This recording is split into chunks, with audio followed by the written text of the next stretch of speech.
सबको जय मसीह की। परमेश्वर के नाम की स्तुति हो। ये समय हम परमेश्वर के वचन में से सीखने पाएंगे और आज का जो विषय है यहोवा का भय मानना। प्रत्येक विश्वासियों के अंदर परमेश्वर का भय होना चाहिए और साथ में बच्चों के जीवन में भी परमेश्वर का भय होना अति अनिवार्य है। ये जो भय है वो जन्मजात नहीं होता है। परमेश्वर का भय किसी भी मनुष्य के अंदर जन्मजात नहीं है या वंशागत नहीं है कि वो परमेश्वर के भय आए, लेकिन परमेश्वर के भय को सिखाना पड़ता है। हालेलुया। जब तक कि परमेश्वर के भय को नहीं बताएंगे, नहीं सिखाएंगे या नहीं सीखेंगे, जीवन में परमेश्वर का भय नहीं आ सकता है। भय संसार में बहुत प्रकार के भय हैं और उनमें से शैतान का भय, मनुष्य का भय, मरने का भय, जानवरों का भय और बहुत प्रकार के भय हैं। लेकिन आज हम बात करेंगे परमेश्वर के भय के विषय में। व्यवस्था विवरण उसका 4 अध्याय और 10 पद में इस प्रकार से कहता है, विशेष करके उस दिन की बातें जिसमें तुम होरेब के पास अपने परमेश्वर यहोवा के सामने खड़े थे, जब यहोवा ने मुझसे कहा था कि उन लोगों को मेरे पास इकट्ठा कर कि मैं उन्हें अपने वचन सुनाऊं, जिससे वे सीखें, ताकि जितने दिन वे पृथ्वी पर जीवित रहें उतने दिन मेरा भय मानते रहें और अपने लड़के वालों को भी यही सिखाए। हालेलुया। परमेश्वर के नाम की स्तुति हो।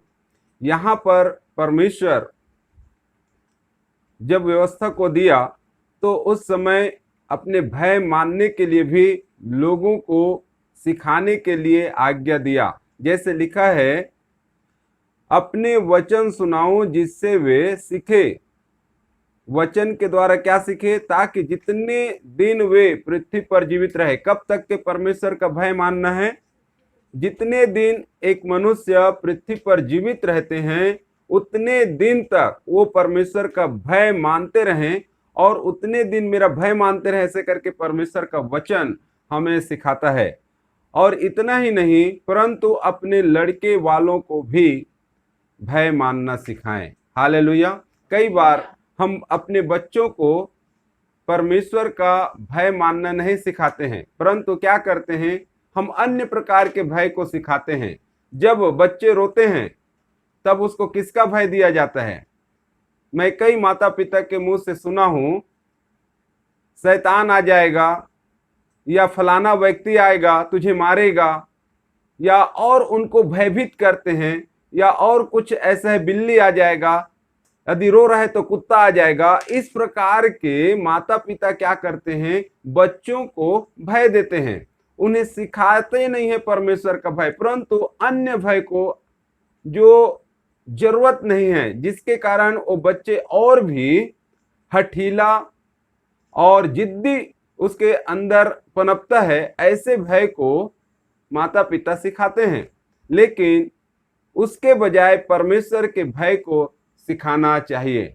मैं अपने जीवन से बताऊं, मैं कभी भी अपने बच्चों को दूसरे के भय के बारे में कभी नहीं बताया, कभी शैतान के भय के बारे में नहीं बताया, कभी भी किसी मनुष्य को लेकर कि वो आएंगे और तुझे डांटेंगे मारेंगे कभी नहीं बताया। हम इस प्रकार की बात कब करते हैं?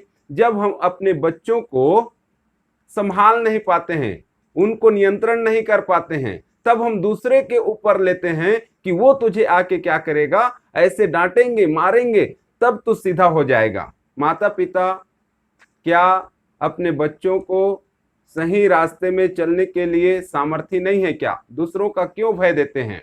पिक्चर में आप देखे होंगे, शोले पिक्चर में क्या कहता है, गब्बर सिंह आ जाएगा ना। दूसरों के भय में क्यों जिलाना? हमें अपने बच्चों को परमेश्वर के भय में जीना सिखाना है। हालेलुया। ये परमेश्वर का भय बच्चों में जन्म से नहीं होने वाला है। माता पिता आप जब सिखाएंगे बच्चों के अंदर वो भय को डालेंगे, परमेश्वर का भय जो पवित्र भय है उसको डालेंगे, तब वो सीखने पाएंगे, अन्यथा वो नहीं सीख पाएंगे। जब हम प्रार्थना कर रहे होते हैं, हमारे पास पवित्र वचन होता है, बच्चे खेल रहे हैं, कई बार बच्चे का पैर उस बाइबिल में पड़ा रहता है, कई बार बच्चे उस पवित्र वचन पर क्या होते हैं, पैर रख के खड़े हो जाते हैं। माता पिता ध्यान नहीं देते हैं, परमेश्वर के वचन का आदर नहीं करते हैं और बच्चों को सिखाते नहीं कि ये परमेश्वर का पवित्र वचन है, हमें इसका आदर करना है। कई बार सोच में आता है कि ये तो बच्चा छोटा है, चलो कोई बात नहीं, बड़ा होगा सीख जाएगा। वो नहीं सीखेगा। अन्य संप्रदाय में, अन्य धर्मों में हम देखते हैं अपने पवित्र शास्त्र को बहुत ही इज्जत के साथ उसे क्या करते हैं, ऊंचे स्थान में रखते हैं ताकि ये अशुद्ध न हो करके। लेकिन हम मसीहों के लिए क्या है, हम यूं ही पवित्र वचन को ले लेते हैं, उसके भय जीवन में नहीं होता है। मेरे प्रिय लोगों, परमेश्वर का भय हमारे जीवन में, हमारे बच्चों के जीवन में होना अनिवार्य है। हम जब बाइबल पढ़ रहे हैं, हमें ध्यान देना है अपने बच्चों का, कहीं हमारे पवित्र शास्त्र परमेश्वर के वचन को कहीं वो गलत रीति से उसका इस्तेमाल तो नहीं कर रहे हैं, कहीं पवित्र वचन को खेल तो नहीं रहे हैं। ये खेलने का चीज नहीं है। इसे क्या करना है, संभाल के रखना है, अपने बच्चों को सिखाना है, चाहे वो जितना भी छोटा हो बच्चे, लेकिन उसे सिखाना है। व्यवस्था विवरण 6 का 13 पद में जब हम पढ़ते हैं, वहां पर लिखा है, अपने परमेश्वर यहोवा का भय मानना, उसी की सेवा करना और उसी के नाम की शपथ खाना। अभी नया करार में, नया नियम में स्पष्ट ये बात कहा गया है कि तू किसी का शपथ मत खाना, ना आकाश का, ना ईश्वर का, न इस पृथ्वी का, ना अपने आप का। हम किसी का भी शपथ नहीं खा सकते। पुराने नियम में ये ऐसा व्यवस्था दिया गया था कि हम ईश्वर का शपथ खा सकते हैं, किसी का शपथ खा सकते हैं, ऐसे था। लेकिन अभी ऐसा नहीं है। लेकिन परमेश्वर का भय मानना हमें अनिवार्य है। वचन हमें यही सिखाता है कि हमें परमेश्वर का क्या मानना, भय मानना। सबोपदेशक के पुस्तक 12 अध्याय और 13 पद में लिखा है, सब कुछ सुना गया, अंत की बात यह है कि परमेश्वर का भय मान और उसकी आज्ञाओं का पालन कर, क्योंकि मनुष्य का संपूर्ण कर्तव्य यही है। एक परमेश्वर पर, यीशु मसीह पर विश्वास करने वाले व्यक्ति का कर्तव्य क्या है कि परमेश्वर का भय माने। हालेलुया। परमेश्वर का आदर करे, परमेश्वर का जो पवित्र भय है उसे अपने जीवन में सीखे। हम सबको परमेश्वर का भय मानना सीखना चाहिए।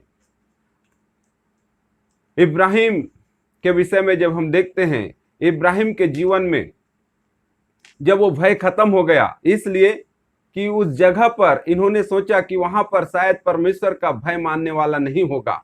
ऐसे सोच के इब्राहिम जो है पाप में पड़ गया। उत्पत्ति के पुस्तक उसका 20 अध्याय और 2 और 10 और 11 पद को यहां पर मैं लिखा हूं।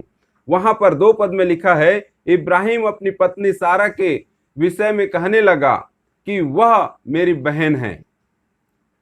सो गरार के राजा अमीमेलेक ने दूध भेजकर सारा को बुलवा लिया। यहां पर हम एक बात को देखते हैं, जब इब्राहिम जो है गरार में गए, वहां के जो राजा है, जो अबीमेलेक है, उसके भय के कारण, उसके डर के कारण कि कहीं मेरी पत्नी को वो अपनी पत्नी ना बना ले और मुझे मार न दे, इस भय के कारण उसने क्या किया, एक झूठ बोला।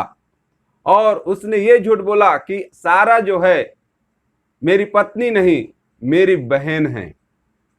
ये ऐसा क्यों बोला? 11 पद में जब हम पढ़ते हैं, यहां पर इब्राहिम ने कहा, मैंने यह सोचा था कि इस स्थान में परमेश्वर का कुछ भी भय न होगा, सो ये लोग मेरी पत्नी के कारण मेरा घात करेंगे।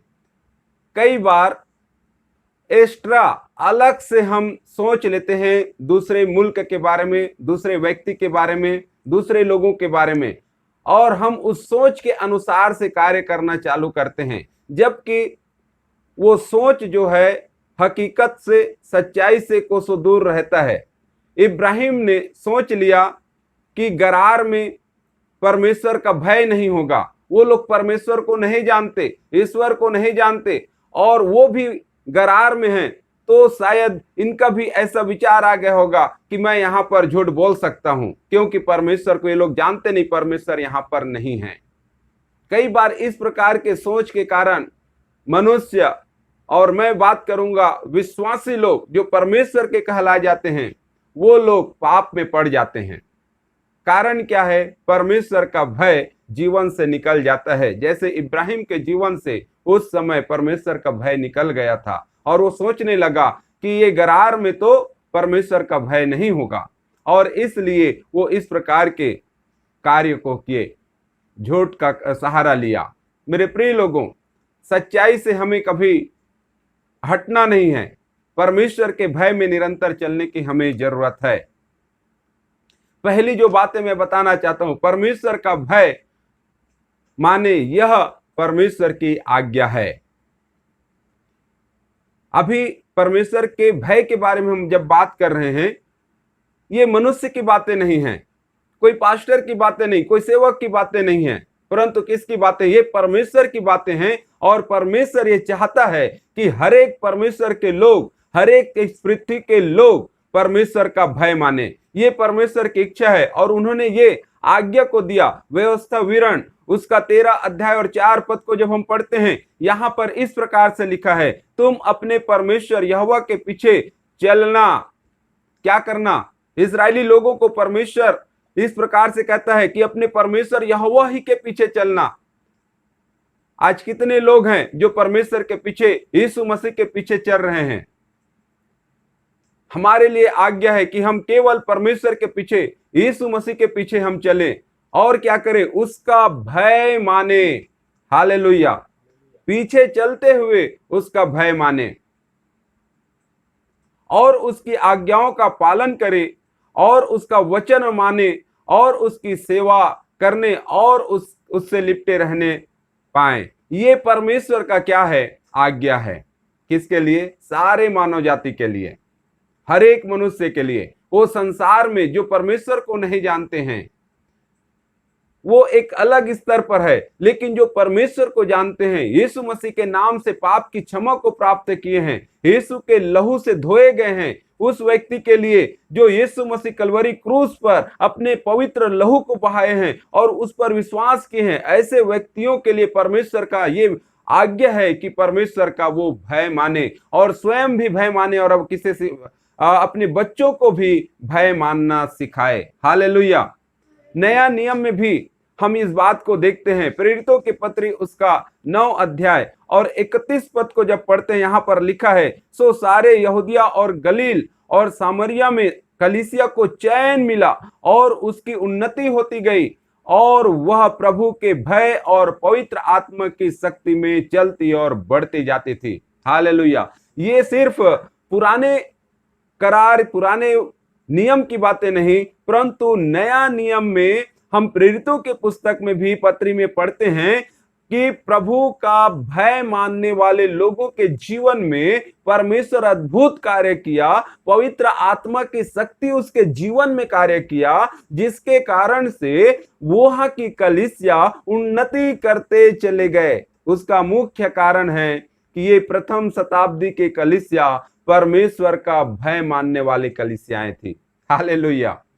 प्रथम शताब्दी की कलीसिया परमेश्वर के भय मानने वाले कलीसियाएं थी और इसीलिए परमेश्वर की पवित्र आत्मा उनके जीवन में क्या दिया? अपनी शक्ति को प्रदान किया, उसके होठों को छू लिया, उनके वचन के द्वारा, उनके बोलने के द्वारा वे परमेश्वर उन्हें छुटकारा दिया करता था और जिसके कारण परमेश्वर के सामर्थ्य प्रकट होता था और परमेश्वर के सामर्थ्य को देखकर लोग झुंड के झुंड परमेश्वर के पीछे, यीशु मसीह के पीछे चलना चालू किया और कलीसिया में क्या हुआ?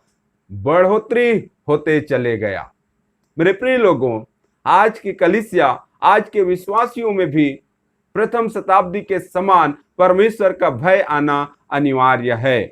पहला पत्रस उसका 2 अध्याय और 17 पद में भी हम इस बात को पढ़ते हैं, सबका आदर करो और भाइयों से प्रेम रखो, परमेश्वर से डरो। हालेलुया! परमेश्वर से क्या करना? डरना है। किन बातों के लिए? अभी मैं उन बातों को बताऊंगा कि परमेश्वर से हमें किन बातों के लिए डरना है, किन बातों से भय करना है। लेकिन मैं बता रहा हूं, परमेश्वर का भय माने यह परमेश्वर की आज्ञा है। परमेश्वर यहोवा का भय मानने का मतलब क्या है? पहली जो बातें हैं, बुराई से घृणा करना, जब हम परमेश्वर का भय मानते हैं, इसके मतलब क्या है कि हम बुराई से, पाप से क्या कर रहे हैं? घृणा कर रहे हैं। और जब पाप से घृणा कर रहे हैं, बुराई से घृणा कर रहे हैं, इसका मतलब यह है कि हम परमेश्वर से प्रेम कर रहे हैं। परमेश्वर से प्रेम कर रहे हैं, इसका मतलब है कि हम परमेश्वर के भय में चल रहे हैं। हालेलुया। और नीति वचन 8:13 में यही बात लिखा है, यहोवा का भय मानना बुराई से बैर रखना है। यहोवा का भय मानना बुराई से बैर रखना है। जिनके अंदर परमेश्वर का भय नहीं, वो संसार में कुछ भी कार्य करता है। जब तक चर्च में रहते हैं, जब तक के प्रार्थना में रहते हैं, वो स्वर्गदूत के समान होते हैं। लेकिन जैसे चर्च से निकलते हैं, उसका जीवन, अब मैं वो नहीं कहूंगा किस प्रकार से होता है, लेकिन वो अपने ओरिजिनल रूप में आ जाते हैं और संसार में लिप्त होकर संसारिकता के कार्य में लग जाते हैं। ये कारण क्या है?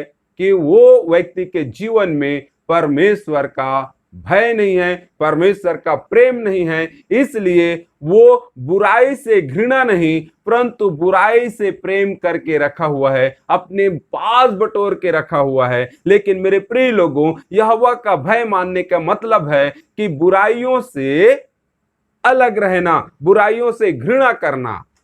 इसमें दूसरी जो बातें आती हैं, जीवन का सोता है। परमेश्वर का भय मानना क्या है? जीवन का सोता है। नीति वचन उसका 14 और 27 में जैसा लिखा है, यहोवा का भय मानना जीवन का सोता है। जीवन देने वाला वो परमेश्वर का जब भय मानते हैं, हमारे अंदर एक सोता फूट निकलता है और वो निरंतर बहता रहता है, उभरता रहता है। ओ परमेश्वर, ऐसा हमें जीवन देने वाला वो परमेश्वर है। और लिखा है, उसके द्वारा लोग मृत्यु के फंदे से बच जाते हैं। जीवन का सोता क्या है? यहोवा का भय मानना। जब परमेश्वर का भय, यीशु का भय, यहोवा का भय हमारे जब जीवन में होता है, ऐसे समय में लिखा है परमेश्वर के वचन, लोग मृत्यु के फंदे से भी वो बच जाते हैं। मृत्यु भी उसका कुछ नहीं कर सकता। अचानक आने वाले संकट से भयभीत मत होना करके परमेश्वर कहता है। किसके लिए है? ये धर्मी लोगों के लिए है। धर्मी लोगों के लिए परमेश्वर कहता है, अचानक से आने वाली विपत्ति से मत डरो, क्योंकि नीति वचन कहता है मृत्यु के फंदे से बचाने वाला है परमेश्वर। किसे बचाएगा? जो परमेश्वर का भय मानता है। और क्या लिखा है? 15 अध्याय और 16 में हम पढ़ते हैं, घबराहट के साथ बहुत रखे हुए धन से यहोवा के भय के साथ थोड़ा ही धन उत्तम है। यहोवा का भय मानना क्या है? खजाना को इकट्ठा करने के समान है।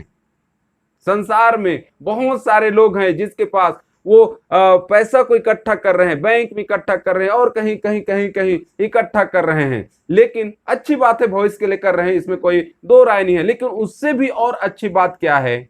घबराहट के साथ यदि वो धन को इकट्ठा करके रखे हैं। धन के विषय में प्रभु यीशु मसीह ने कहा, ऐसे जगह अपने धन को इकट्ठा करो जहां पर न तो चोर उसे चोरी कर सकता है और न काई और कीड़े उसे बिगाड़ सकता है।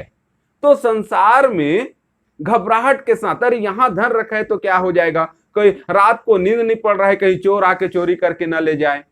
यदि बैंक में रखा है तो बैंक दिवालिया ना हो जाए, हमारा पैसा वहां डूब ना जाए। एक अंदर में क्या है? भय है, डर है लोगों के अंदर। लेकिन परमेश्वर का वचन कहता है यहोवा के भय के साथ थोड़ा ही धन उत्तम है। थोड़ा है, लेकिन परमेश्वर का भय है, उसमें बुराई द्वारा इकट्ठा नहीं किया गया है, वो धन उत्तम है। हालेलुया। जो ईमानदारी के साथ, सच्चाई के साथ कार्य किया हुआ पैसा जिसे आप बचा के रखे हैं, वो बहुत बड़ा अमाउंट नहीं है, छोटा अमाउंट है। लेकिन उस बड़ा अमाउंट जो करप्शन के द्वारा, भ्रष्टाचार के द्वारा, घूस के द्वारा वो इकट्ठा करके रखे हैं, विदेशों में बैंक में जमा करके रखे हैं और अलग अलग जमा करके रखे हैं, उस पैसे से तो ये जो आपका मेहनत का पैसा है, ईमानदारी का पैसा है, वो धन परमेश्वर को भाता है और वो आपका खजाना है। हालेलुया।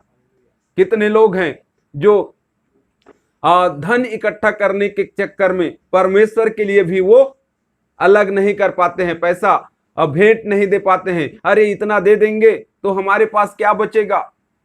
दशमांश के विषय में पुराना नियम हमें बताता है, दशमांश क्या करना, निश्चय परमेश्वर के लिए देना।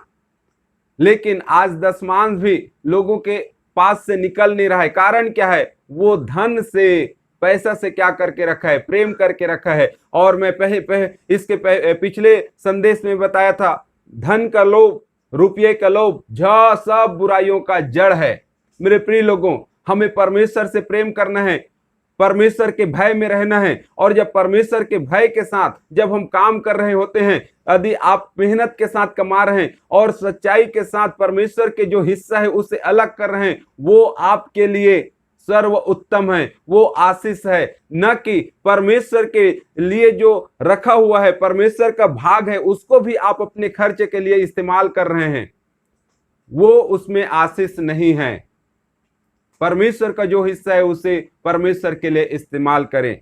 और जब आप ऐसे करते हैं, इसका मतलब क्या है, आपके अंदर परमेश्वर का भय है। सब बातों में, सब आज्ञाओं को मान रहे हैं, लेकिन एक बात को नहीं मान रहे हैं, तो सारे बातों में दोषी ठहर जाते हैं। मेरे प्रिय लोगों, हमारे विश्वासी लोग, हमारे प्रभु के लोग यहीं पर अधिकतर गिर जाते हैं। जहां पर आर्थिक बातें आती हैं, धन के विषय आते हैं, वहीं पर हमारे लोग गिर जाते हैं और अपने हाथ को बढ़ाने के बजाय उसे खींच लेते हैं। और जो परमेश्वर का हिस्सा है, दान भेंट का हिस्सा है, उसे भी अपने खर्च में लगा देते हैं। उसका परिणाम हम देखते हैं, परिवार में क्या आता है, तंगी, परिवार में कलेश, परिवार में बीमारी, ये सब आता है। और वो पैसा कहाँ लग जाता है, डॉक्टरों के पास जाता है और दूसरों के पास जाता है, और इस रीति से पैसा खत्म हो जाता है। और पिछले और संदेश में बताया था, अपने धन को छेद वाले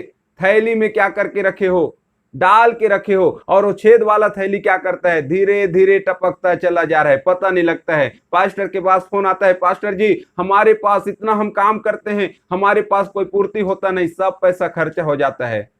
यदि पास्टर उस समय उसको बताए, भैया तू दशमांश देना, भेंट देना, तो पास्टर लालची है ऐसे बोल देंगे। पास्टर नहीं बोलते हैं उस समय।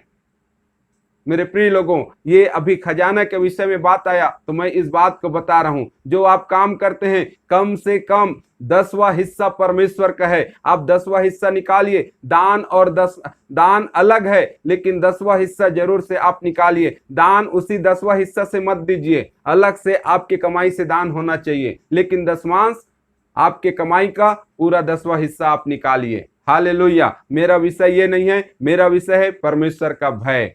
हालेलुया। लेकिन ये कार्य करते हैं, उसके अंदर परमेश्वर का भय है। और जो ये कार्य नहीं कर रहे हैं, इसका मतलब यह है कि उसके अंदर परमेश्वर का भय नहीं है। और आगे हम देखते हैं, बुद्धि, भजन संहिता उसका 111 में लिखा है, उसका 10 पद, बुद्धि का मूल यहोवा का भय है। यहोवा का भय मानने से क्या आता है, बुद्धि प्राप्त होता है। ये मैं नहीं, परमेश्वर का वचन हमें बता रहा है। जिसके अंदर परमेश्वर का भय है, उसी के अंदर बुद्धि है। संसार में भले ही वो कितने भी बड़े व्यक्ति हो जाएं, आविष्कारक बन जाए, सूर्य और चंद्रमा ये सब का अच्छे से जानकारी कर ले, चंद्रमा में से जाके आ जाए, लेकिन यहोवा का भय नहीं है, परमेश्वर का भय नहीं है, उसके पास कुछ नहीं है, बुद्धि नहीं है।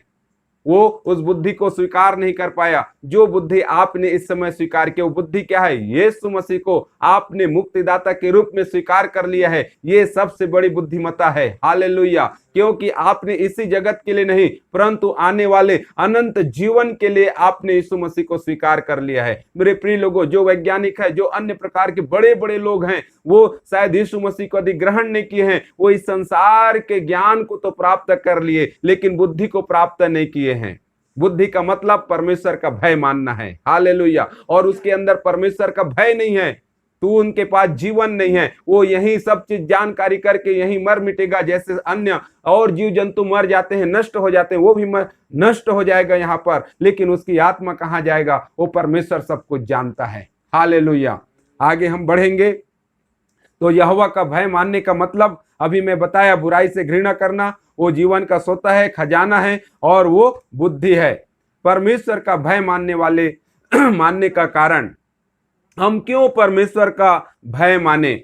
पहली बातें हैं व्यवस्था विवरण 10 अध्याय और उसका 17 पद, क्योंकि तुम्हारा परमेश्वर यहोवा वही ईश्वरों का परमेश्वर और प्रभुओं का प्रभु है। हमें परमेश्वर का भय क्यों मानना चाहिए? वो यहोवा सर्वशक्तिमान है, उसके अलावा और कोई ईश्वर है ही नहीं है। वो परमेश्वरों का परमेश्वर है, प्रभुओं का प्रभु है। वह महान पराक्रमी और भय योग्य ईश्वर है। हालेलुया! वो महापराक्रमी परमेश्वर है, वो भय योग्य ईश्वर है, और जो किसी का पक्ष नहीं करता और ना घूस लेता है, निष्पक्ष परमेश्वर है।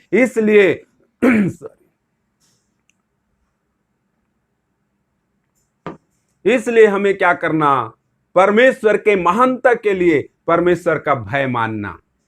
दूसरी बात, अच्छाई के लिए पहला शमूएल उसका 12 और 24 पद में लिखा है, केवल इतना हो कि तुम लोग यहोवा का भय मानो और सच्चाई से अपने संपूर्ण मन के साथ उसकी उपासना करो, क्योंकि यह तो सोचो कि उसने तुम्हारे लिए कैसे बड़े बड़े काम किए हैं।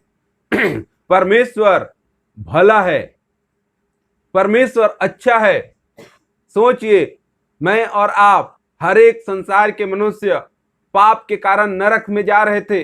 परमेश्वर अपने भलाई के कारण, अपने अच्छाई के कारण, अपने इकलौता बेटा प्रभु यीशु मसीह को, जो स्वर्ग में रहने वाला, उस परमेश्वर पिता और उस अपने बेटे को यीशु मसीह को इस जगत पर मेरे और आपके लिए भेज दिया। और वो यीशु मसीह मेरे और आपके लिए क्या किया? लहू को बहाए कलवरी क्रूस पर अपने आप को बलिदान कर दिया। वो अच्छा परमेश्वर, वो भला परमेश्वर है, इसलिए हम उसकी भय माने। बहुत सारी और बातें हैं। आने वाला न्याय के लिए वो परमेश्वर आने वाले समय में न्याय करेगा। और इब्रानी के पत्री कहता है एक बार जन्म लेना और न्याय का होना निश्चित है। ये किसके लिए है? मनुष्य के लिए है, जानवरों के लिए नहीं है। तो हर एक मनुष्य जो इस संसार में जन्म लिया है, वो सब का एक दिन यही सर्वशक्तिमान परमेश्वर, पराक्रमी परमेश्वर, महान परमेश्वर क्या करने वाला है? न्याय करने वाला है। तो वो न्याय के सिंहासन पर मेरे प्रिय लोगों मैं और आप जाने वाले हैं। तो उसके लिए हमें परमेश्वर का भय मानना है, परमेश्वर को अपने हृदय में रखना है, ताकि उस न्याय के सिंहासन के दिन हम निर्दोष ठहर सकें। हालेलुया! लेकिन जो परमेश्वर का भय नहीं मानेंगे, अपनी इच्छा के अनुसार से जीवन जिएंगे, वो निर्दोष नहीं ठहरेंगे, वो दोषी ठहराए जाएंगे। और उसके लिए वो भयानक आग का ज्वाला है, वो नरक है, वहां जाना पड़ेगा। इसलिए मेरे प्रिय लोगों, आज सीख लीजिए, स्वयं सीखना है परमेश्वर का भय मानना, अपने बच्चों को भी सिखाना है परमेश्वर का भय मानना, ताकि हम अनंत जीवन में प्रवेश कर सकें। हालेलुया!